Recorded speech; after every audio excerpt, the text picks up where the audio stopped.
Hey there YouTube, welcome back to the shop. And this is part 3 of the Stage 4 114 engine rebuild kit. Thanks for watching, like and subscribe. Since we've already lubed the lifter bores and primed up our lifters, if you've seen my other videos, I like to use this Jim's jar that I just put my vacuum bleeder on and it sucks the air out of the lifters. Additionally, I also have an oil can and I pump up the lifters if that's possible. The Screamin' Eagle lifters have like a different oil hole on them. So I don't know why, but my oil can didn't work on this, but we still dropped them in the jar, primed them up. That's the best that we can do. Got the lifter block gaskets on and torque the lifter blocks down. It's easier to do it now than when you do the cylinders later because you can't really get a torque wrench in there well. And then, so we don't forget, we also want to put engine oil in it. Previously, we already put transmission fluid and the oil in the primary, so that's all set. I also like to put a little bit of oil down in the crankcase, like I just put it on the rods or whatever. And then it trickles down into, I guess you'd call it the sump, but the bottom of the engine case.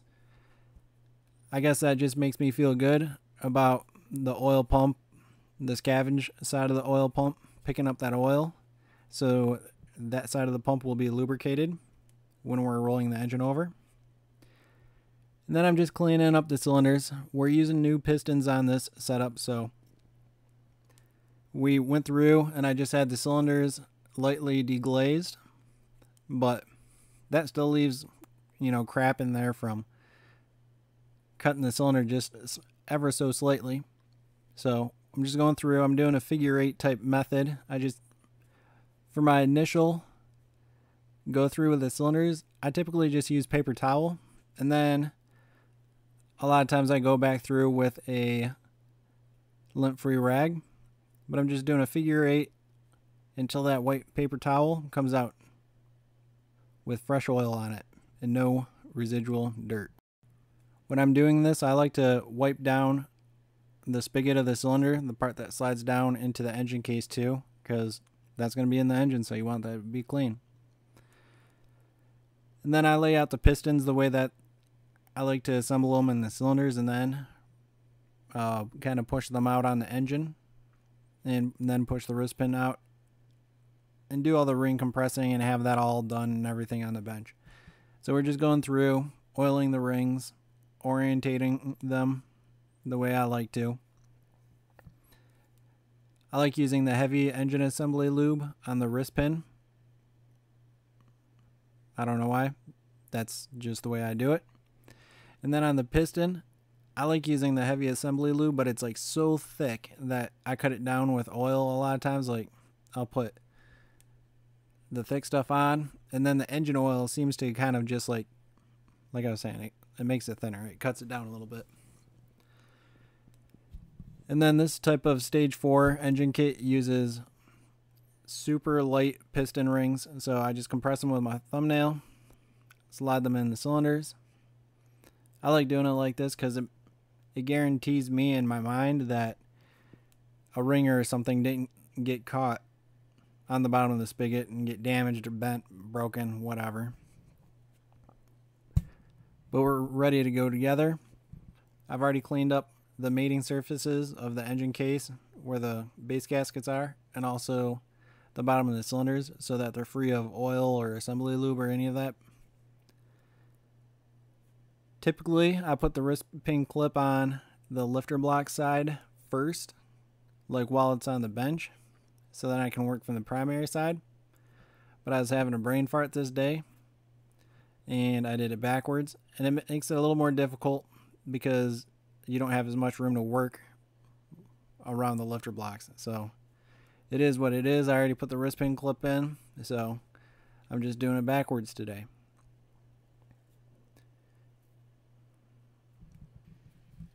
I like doing the rear cylinder first. It's the harder of the two because with the backbone there isn't as much room. So even just like sliding the cylinder through, like it's a real tight fit.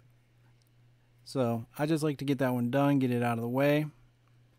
And then after that one's already, you know, made you angry, Then you get to the front one and it's easy peasy.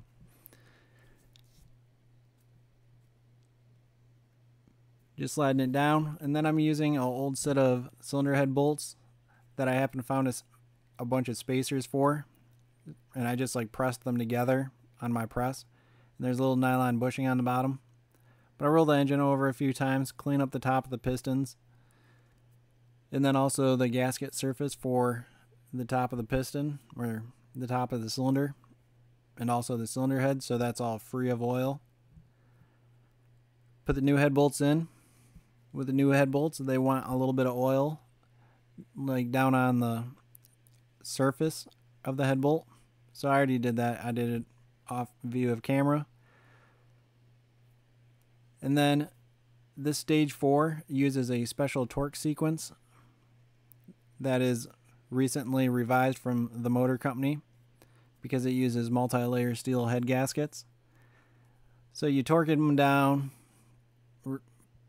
completely loosen them, and then you torque them back down, I want to say in 3 or 4 different steps. So that's what I'm doing. If you buy a brand new stage 4 engine kit, it should come with the most up-to-date instructions. Like, unless the kit's been sitting around on somebody's shelf for, I don't know, 5 months or something, but the information has been out for a while. So once we get to this point, we button up the rest of the stuff for the primary, like the shifter rod. I like to just go through and put all my push rod gaskets in. I mean, like the tops and the bottoms. And this stage 4 engine kit uses stock push rods, even though it has, you know, a much larger cam and fancy heads and all of that business. So it just uses the standard push rod covers. It's easiest at this point to put the induction module on. It's a real pain in the butt once you get the lower chrome covers on. So do it now. Do it now before you put the lower rocker box covers on, I'm telling you. I went through, cleaned up the rocker boxes just with our alcohol-based parts cleaner. Blew them dry, any type of material out. And then they slide in. You just have to be a little careful about the ACR connector wiring because it kind of has to go through like a little window and then pop back up so that you don't pinch the wiring. And then there's only really 5 bolts that hold down the lower rocker box gasket. Or actually, sorry, the lower rocker box. There's 4 around the perimeter, and then the 5th one's in the center. And then you don't want to forget putting your breather boxes in. What do they call those things? Labyrinths or whatever.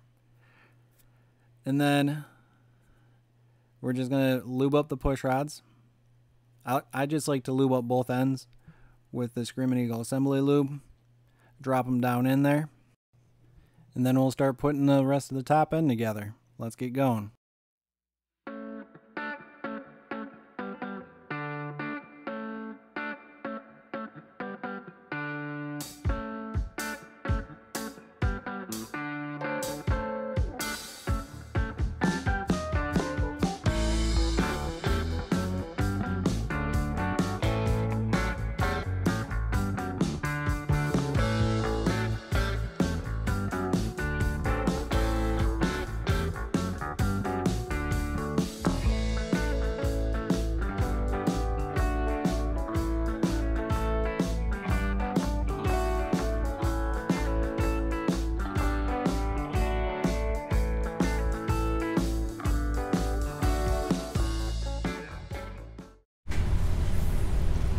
So we're almost ready to put the rocker arms in, the little rocker arm shafts and the rocker arms themselves.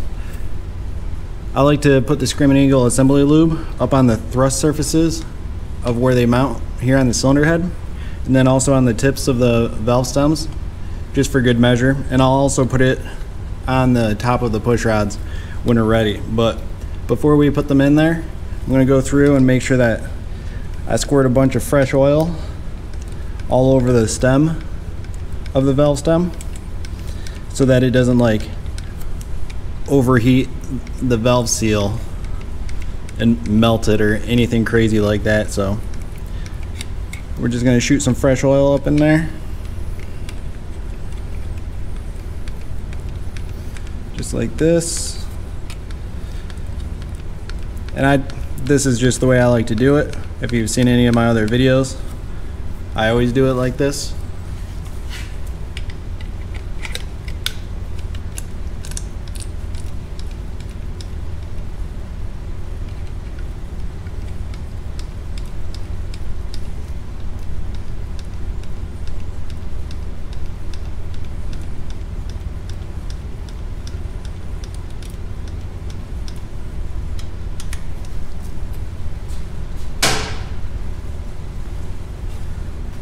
All right, so everything's lubed, and all we have to do now is roll one cylinder over on overlap.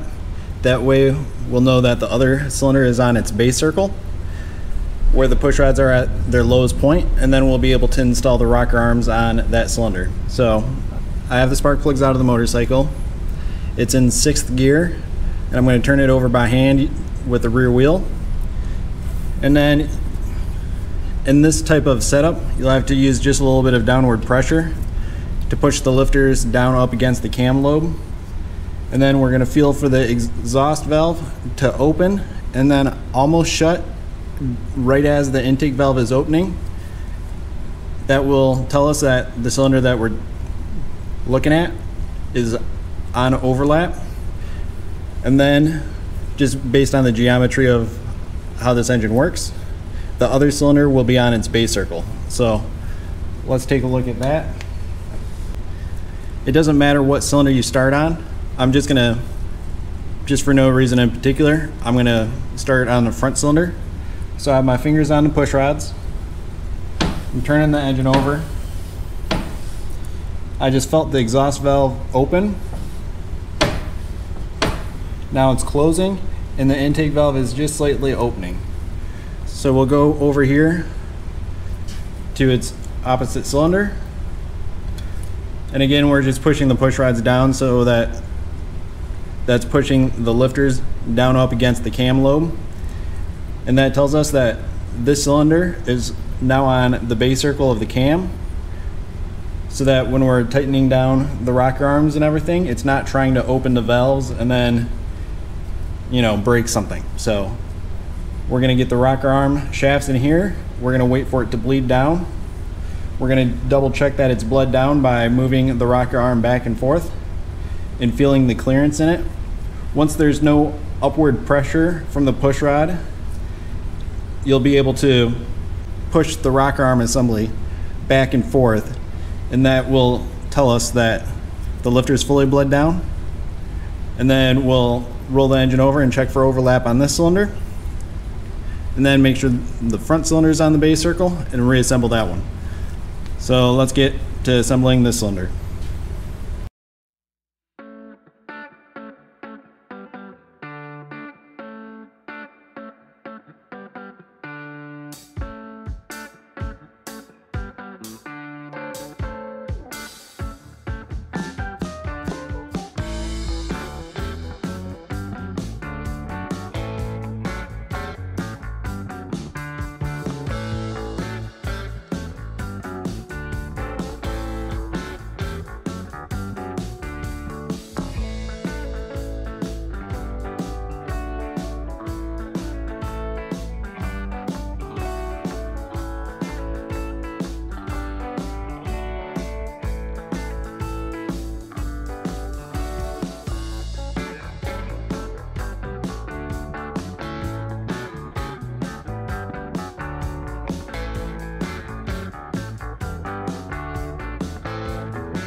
So we've given it a few minutes to bleed down. We're just double checking. We want to make sure that the lifters have bled down and that the engine's ready to be turned over. So what I'm going to do is I'm going to push in one direction on the rocker arm, then pull back on it. Let me see if I can zoom you in there. So I'm pushing in one direction, and then pulling back on it, and you can see that it's moving. And with the intake, you can, hopefully that's coming through the GoPro. So we know for sure that the lifters have bled down. The last thing that I like to do is I like to push it, the rocker arms all up against the opposite side so that the clearance is on this side. Because oil normally comes up the push rod and then into the rocker arm, and then it shoots out the side of the bushing, and then kind of like fills up this little groove and a little bit of oil. That's how the side of the rocker arm assembly gets lubricated. So I take my little oil can and I squirt down in the bottom, like in the lower side, and it should shoot up oil. And then just that way I visually know that it's fully lubricated all the way around, just like that. And then I will pull the rocker arm assembly so it's tight on this side and the clearance is over on the left hand side, and I'll go over to the left hand side and do the exact same thing. I'll get the oil can down in the lower, like lower gravity side of the assembly, and then shoot some oil through it, just to be sure.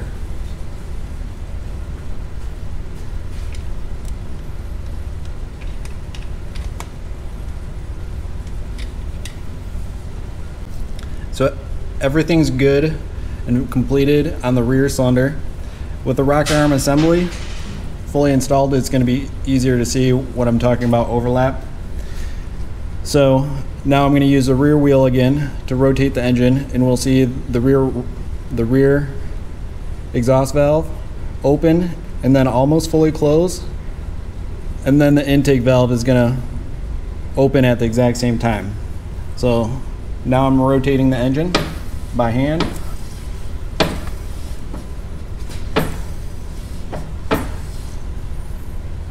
So the exhaust is just opened. Now it's starting to close just as the intake valve begins to open. So now we know for sure that the rear cylinder is on an overlap. That means that the front cylinder is now going to be on the base circle. So we're good to go to the front cylinder. We're going to push the push rods all the way down just by hand to push the lifters up against the cam lobe. Put a little assembly lube on the top of those push rods and bolt down and lubricate the front rocker arms the exact same way we did the rear. So let's do that.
So now we've given it a few minutes to bleed down.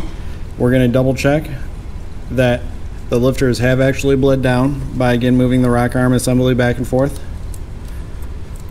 Hopefully you can see in the video the intake is able to move easily back and forth along with the exhaust. It's the same thing. I'm going to push them all the way to the opposite side like that. Get my little oil can, shoot oil in it until oil comes up right on the other side. I'll pull the rocker arm assembly towards me, so the clearance is over on the left hand side. I'm going to go oil there.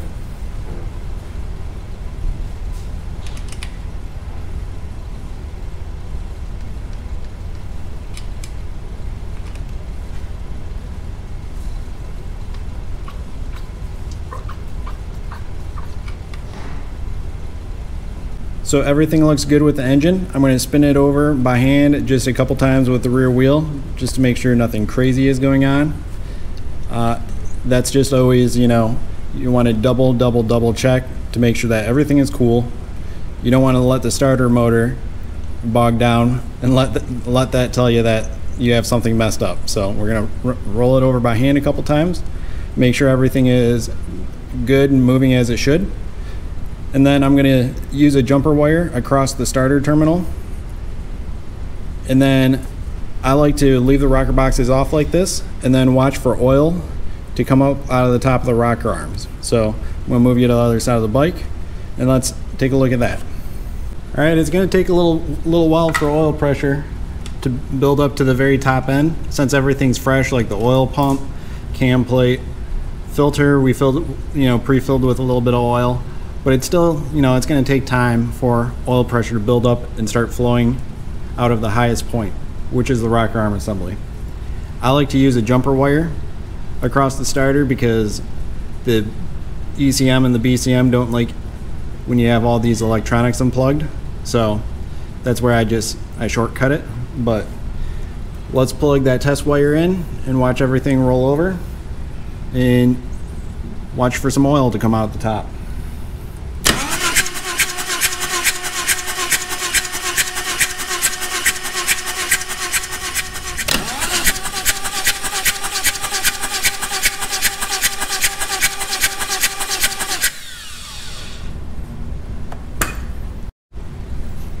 So now we've confirmed that we have oil pressure through essentially the whole engine up to the highest point of where the rocker arms are.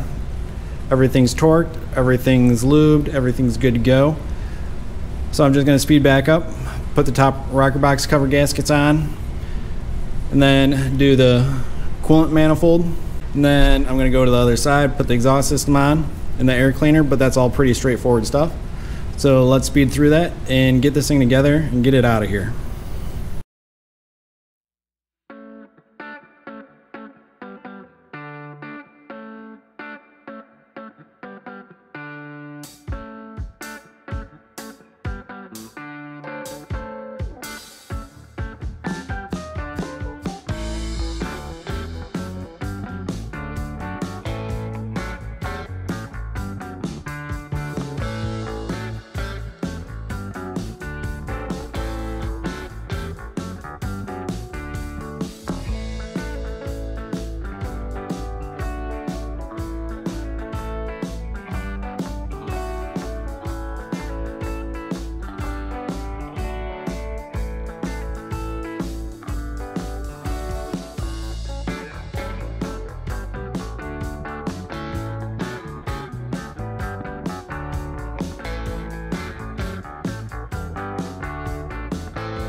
So this is where we're going to wrap it up for this video. Make sure you check out the next one. It's going to have the startup and I believe a test ride. I can't remember what I videoed. I'm pretty sure the test ride's in there too. Either way, like and subscribe. Make sure you turn on notifications. Thanks for watching. Bye.